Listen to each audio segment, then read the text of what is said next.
Bueno, a ver, gracias al querido doctor Daniel Sobato, politólogo, jurista, experto en democratización, elecciones y gobernabilidad, director regional de IDEA Internacional para América Latina y el Caribe, desde Santiago de Chile. Les recuerdo, su cuenta de Twitter es @Sobato, con doble T y B chica, @Sobato55. Querido Daniel, menudo fin de semana. Menudo fin de semana, menudo mes octubre, y parece ser que noviembre nos va a dar más sorpresas de las que ya nos dio octubre, Joaquín. Gusto en saludarte. Igualmente, querido Daniel. A ver, eso no un golpe de Estado en Bolivia, que es la discusión ahora. Mira, yo creo que hay una combinación de dos factores. Por un lado, ha habido un empecinamiento de Evo Morales de forzar la Constitución para quedarse en el poder, Joaquín. La Constitución del 2009 que él promovió y promulgó permite únicamente 2 periodos presidenciales de 5 años cada uno. Evo lleva casi 14 años y quería quedarse un cuarto periodo, o sea, 5 años más.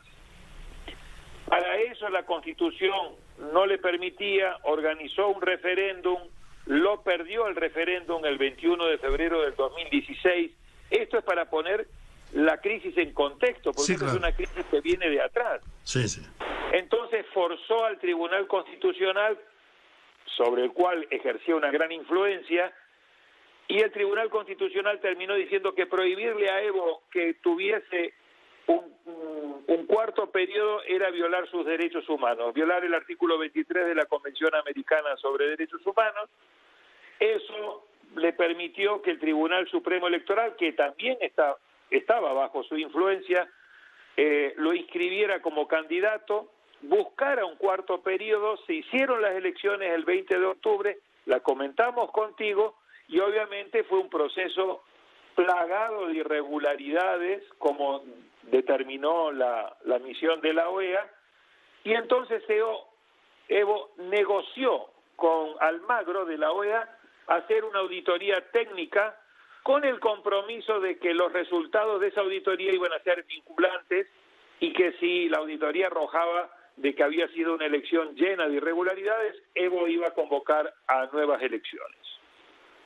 Se hizo la auditoría y ayer domingo se dieron a conocer los resultados, y los resultados fueron contundentes, o sea, una cadena brutal de irregularidades. Este es un elemento muy importante que hay que destacar, de un muy buen trabajo de la OEA.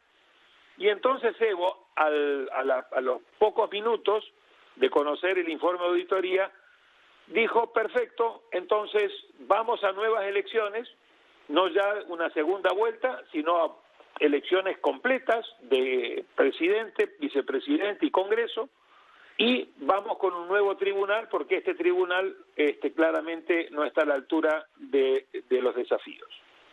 Pero ya era tarde, Joaquín. Ya a esa altura la oposición, sobre todo el extremo de derecha de la oposición que lidera el líder del Comité Cívico de Santa Cruz de la Sierra, Fernando Camacho, ya a esa altura le dijo: no, eso no es suficiente, lo que queremos ya es la renuncia y su salida, y que usted no pueda participar en las próximas elecciones. Ahí hubo un forcejeo de posiciones. Obviamente Evo venía muy desgastado, porque además hubo mucha presión ciudadana y popular de muchas manifestaciones en contra, denunciando el fraude, presionando una salida democrática, y todo eso llevó a que las Fuerzas Armadas dijeran sugerían, ese fue el término que emplearon, utilizando un término que está en la ley orgánica de las Fuerzas Armadas, en el artículo 20, que la faculta a las Fuerzas Armadas a sugerir en situaciones de crisis medidas de acción. Entonces le sugirieron, entre comillas, al presidente que se vaya. Y luego, minutos después, la policía le hizo la misma sugerencia, con lo cual, a partir de ahí, Evo no tuvo otra opción que renunciar. Entonces tenemos, por un lado, un problema de fondo de un presidente que estaba violando la Constitución, queriendo quedarse, forzando interpretaciones, no respetando el resultado de un referéndum que le dijo claramente que no podía postularse, controlando un tribunal electoral que hizo un proceso lleno de irregularidades y a su vez, obviamente, una situación de una salida no democrática, porque claramente, sin perjuicio de todos los otros detonantes, lo que realmente le marcó la línea roja a Evo fue que las Fuerzas Armadas le dijeron, le sugerimos que se vaya. Y yo sí creo que eso constituye, aunque algunos interpretan que está dentro de la facultad de las Fuerzas Armadas hacer este tipo de sugerencias, creo que en ninguna democracia ese tipo de sugerencia no debe ser interpretado como un golpe de Estado. Tú dices que no. Yo digo que sí, que es un golpe de Estado. Sí, claro. Sí, en eso coincidimos cuando él pierde el apoyo de las Fuerzas Armadas y no solo pierde el apoyo, sino que le emplazan para que deje la presidencia.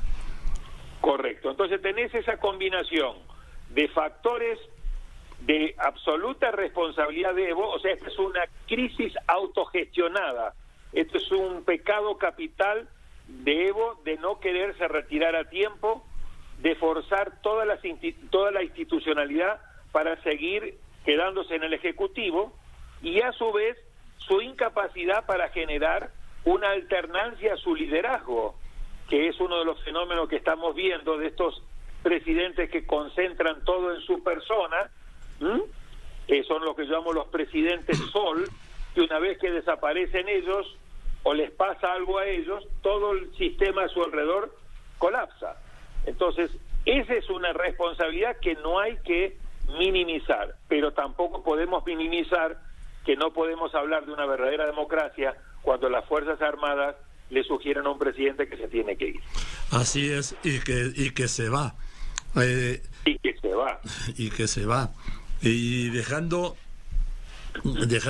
ahora sí que un vacío de poder, el caos y la incertidumbre, ¿no, Daniel? Porque ni sabemos dónde está, ni sabemos. Ahora vi que la vicepresidenta escuché de nuestro compañero en La Paz, la segunda vicepresidenta. La segunda vicepresidenta va a pedir una reunión para del Senado el miércoles para asumir la presidencia, y luego una reunión de asamblea, o sea, del Congreso General, como se llama aquí, el mismo miércoles para asumir la presidencia, pero estamos en lunes. Permitime, Joaquín, si me das unos minutos, sí, claro, para explicarle a tu audiencia jurídicamente la situación. A ver. Esta crisis está basada en 3 artículos de la Constitución del 2009. El 168 era el que estábamos analizando hasta ahora, que era el que le prohíbe a cualquier boliviano o boliviana tener más de 2 periodos como presidente.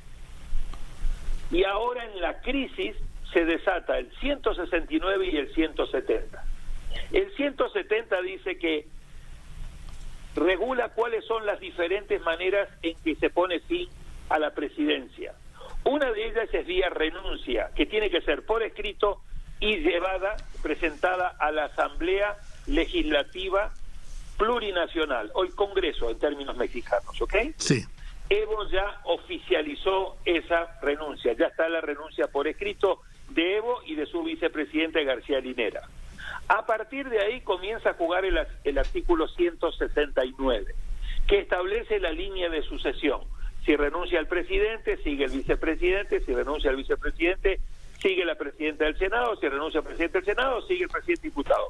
El problema es que en Bolivia los 4 cargos renunciaron.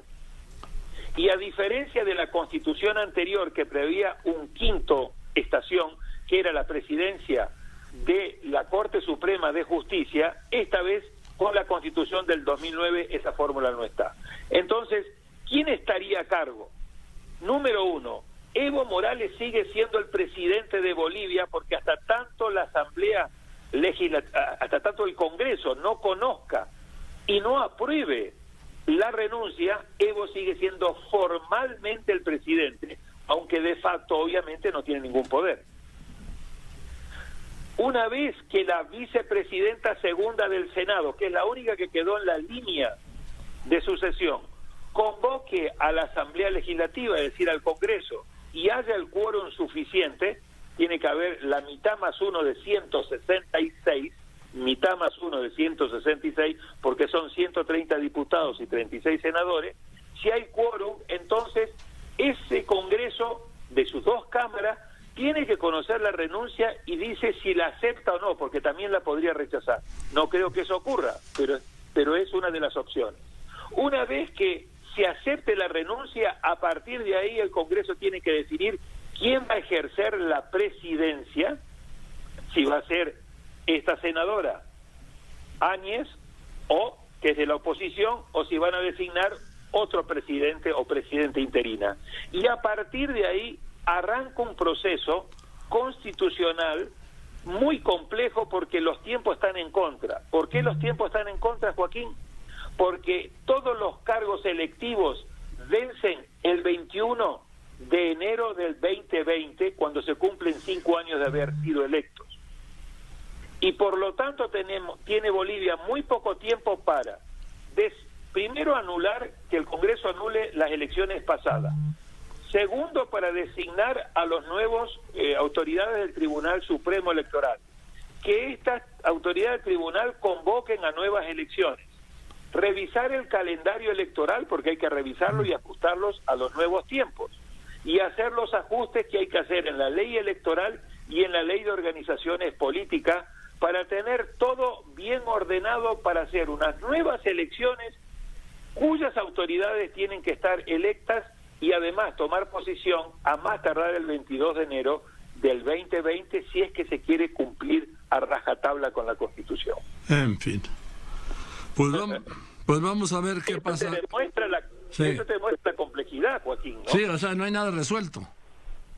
No hay nada resuelto, hay un camino indicado por la Constitución, pero están todos estos desafíos y hay que preguntarse qué pasa si no hay quórum. Si no hay quórum, van a tener que utilizar y convocar no a los titulares, sino ya a los suplentes.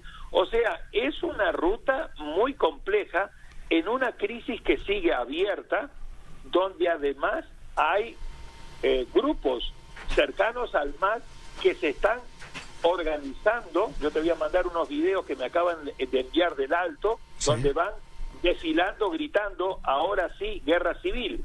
Es decir, las Fuerzas Armadas tienen que salir en esta situación a poner control de una crisis muy compleja en una sociedad muy polarizada, que si no se maneja bien con los temas incluso de xenofobia, de racismo, de revanchismo, de cacería de brujas, podría llevar a Bolivia a un desborde de la violencia. Así que es una crisis en desarrollo, Joaquín. Bien, Daniel, pues hablamos mañana, si te parece bien, a ver qué ha pasado. Con el mayor gusto. Y además para que nos digas las sorpresas de noviembre. Las sorpresas de noviembre. Bueno, a como vamos, tenemos también la liberación de Lula, la Asamblea Constituyente en Chile, el nuevo presidente que va a asumir en Argentina el 10 de diciembre. O sea, tenemos una larga lista de temas para hablar y para entretenernos contigo y tu audiencia, Joaquín. Venga, pues ya estamos listos, querido doctor Daniel Sobato. Hasta mañana, te mando un abrazo hasta Santiago. Otro abrazo fuerte de aquí de Santiago. Que estés muy bien, el doctor Daniel Sobato. Le recuerdo, su cuenta de Twitter es @Sobato. Sobato es Z-O-B chica A-T-T-O, o sea, Sobato 55.